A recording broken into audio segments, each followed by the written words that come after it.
Olá, aventureiros! Eu sou o Luiz e você está no Monstros e Aventuras. E hoje vamos falar um pouquinho sobre Werewolf Wild West. Aqui no Brasil não chegou a ser traduzido esse RPG, né? Que no caso era um RPG estrangeiro, que era prolongamento do chamado Lobisomem Apocalipse. Esse sim lançado no Brasil, né, que mostrava guerras entre tribos de lobisomens, isto é, de pessoas que tinham poderes de se transformar em animais, não apenas lobos, mas também outras espécies, né? E o que acontece é que saiu na revista Dragão Brasil número 30 o anúncio do lançamento nos Estados Unidos desse RPG. É uma edição especial, inclusive, que para comemorar as 30 edições da Dragon Brasil, eles fizeram uma edição mais focada justamente em dinossauros, né? E, inclusive, tem uma matéria bem interessante aqui no meio, justamente ligado não apenas ao Werewolf Wild West, mas ao próprio mundo de Lobisomem Apocalipse. Bem, a que é na época justamente em que a Trama Editorial publicava minisséries em estilo comics e tudo de artistas nacionais. Aqui tínhamos uma sessão inicial de notícias sobre vários tipos de jogos de RPG diferentes. Inclusive RPG brasileiro, o RPG de terror que era o Era do Caos. Quando tinha ainda eventos de RPG na USP, inclusive.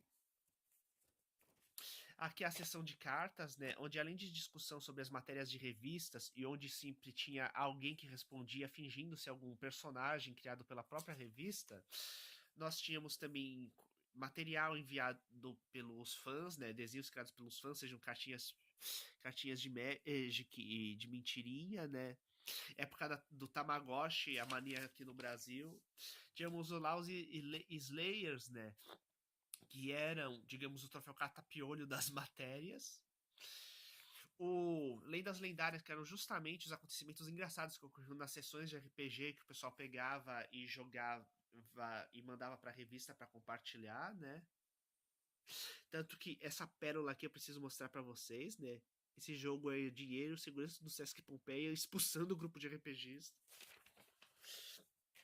Aqui é a primeira aventura, mais de uma investigação sobrenatural, bem estilo Supernatural mesmo, né? Sendo que não existia Supernatural na época, né?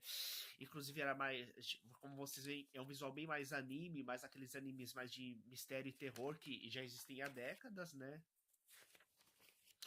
Aqui temos uma aventura com dinossauros passando em Dungeons e Dragons. Aqui, justamente Anúncio Defensores de Tóquio foi um dos primeiros RPGs brasileiros de grande sucesso e que até hoje existe, só que na forma do Defensores de Tóquio Alpha. Inclusive, é um dos o editor da Turma da Mônica Jovem, o Marcelo Cassaro, é justamente o autor desse RPG, por isso, inclusive, tem muita referência a Tokusatsu e anime dentro da Turma da Mônica Jovem, e por isso que ele tem conhecimento suficiente para pegar e produzir o material. Povo Dinossauro é uma matéria somente sobre como criar raças com sugestões de raças de dinossauros inteligentes para poder pegar e criar histórias, aventuras de Dungeons and Dragons.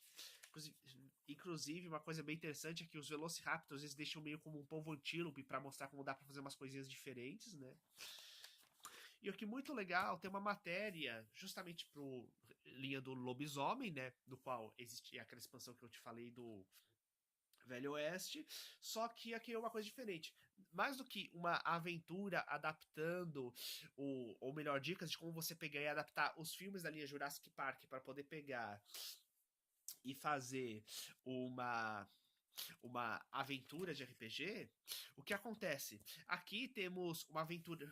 Aqui temos, na verdade, um conceito que existe dentro dos livros do Lobisomem Apocalipse, que é de que existe, entre os licantropos, existe aqueles que pegam e são especializados em se transformar em lagartos, né, criaturas reptilianas. E e parte deles teriam justamente o poder de virar dinossauros, né?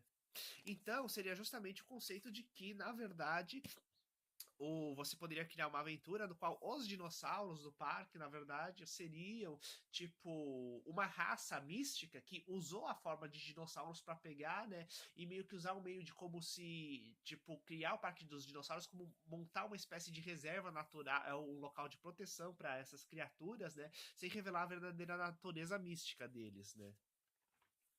Aqui uma aventura bem estilo chamado de Cthulhu, só que misturando com Alien, né? Isto é, o que aconteceria quando você mexe com um objeto místico dentro de uma nave espacial no espaço. Inclusive, bem, referências a Hellraiser, né? Ideias de como os mestres, os criadores das aventuras poderem pegar e fazerem dicas de como criar coadjuvantes. Inclusive, uma coisa muito legal é que chegou a sair livrinhos com coletâneas das matérias da linha Dicas de Mestre, né? Que tinha em quase todos os. Que tinham em quase todas as revistas. O Tommy Bush também são basicamente são uma outra linha de dicas, né? E nessa caso é uma matéria de como lidar com aventureiros que estão com um nível muito elevado, isto é, como fazer quando a aventura começa a atingir um nível Dragon Ball de poder. E aqui é a matéria em si, né? Que o que ocorre? Lobisomem Apocalipse, ele se passa no nosso mundo atual, no qual os seres que existem linhagens de seres que estão meio que em comunhão com a Terra e conseguem por isso pegar e se transformar em lobisomens, né? Em seres animais. E existem várias outras linhas de animais além dos lobisomens, né? Apesar de eles serem os protagonistas do livro. E o que ocorre? Justamente Apocalipse por causa do apocalipse gerado pela destruição dos recursos da natureza, né? Tanto que temos toda a ideia dos lobisomens como defensores de Gaia, né? E os vilões sejam justamente criaturas que querem destruir o espírito da Terra, que querem pegar, incentivar a super tecnologização do planeta, né? Para poder pegar e assim escravizar as próprias forças do planeta. Inclusive com linhas de lobisomem que querem justamente isso, porque querem justamente dar o dane-se pro lado meio de equilíbrio ecológico, mas manifestar o lado mais selvagem deles. Já o Werewolf, antes do apocalipse acontecer, né, temos justamente o conflito dos lobisomens vindos da Europa com os lobisomens nativos dos Estados Unidos, né, meio que dando a base de como começou a estruturar um apocalipse.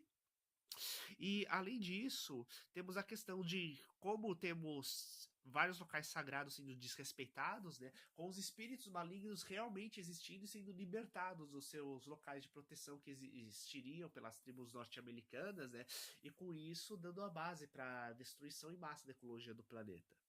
Inclusive, uma coisa legal, né, é que a capa do livro ela foi feita simulando uma madeira e com uma simulação de uma bala de exatamente 38 centímetros para poder pegar e deixar ainda mais dentro do clima de aventura. A empresa que fez isso, né, publica livros de RPG de terror. Existe uma linha própria de livros de lobisomem, vampiros, magos, etc. que eles publicam atualmente, apesar de ser diferente, apesar de ser uma linha diferente que segue sua própria história, cronologia. E na época, o Vampiro, a Máscara, que era outro RPG de terror da época, também já tinha feito uma coisa semelhante, só que com vampiros Dark Ages, em que as aventuras se passariam dentro do período medieval. Então seriam aventuras medievais mais realistas do que Dungeons and Dragons, porém com uma série de vampiros. Inclusive sabendo que dentro desses jogos mais antigos temos clãs e espécies que não existem nos jogos atuais, já que algumas teriam sido extintas durante grandes guerras. Então, só para concluir a revista, sempre tinha uma história em quadrinho nacional no finalzinho, né? A entrevista com algum artista, ou seja de RPG, seja desenhista. E aqui no caso tem o índice remissivo da revista porque é uma edição comemorativa. Então toda vez que eles faziam edições comemorativas, eles pegavam e faziam uma listagem geral das revistas e de várias curiosidades e matérias relacionadas. E aqui, conclusão da revista e a famosa propaganda da Forbidden Planet que tinha praticamente na traseira de todas as revistas, ajudando a patrocinar a produção dela. Então, galera, esperamos que tenham gostado. E se quiserem mais matérias de RPG semelhantes, né, à medida que eu for pegando e vendo curiosidades que sejam ligadas justamente ao nosso tema, né, que seja faroeste e steampunk, eu vou mostrando para vocês. Então, galera, até mais!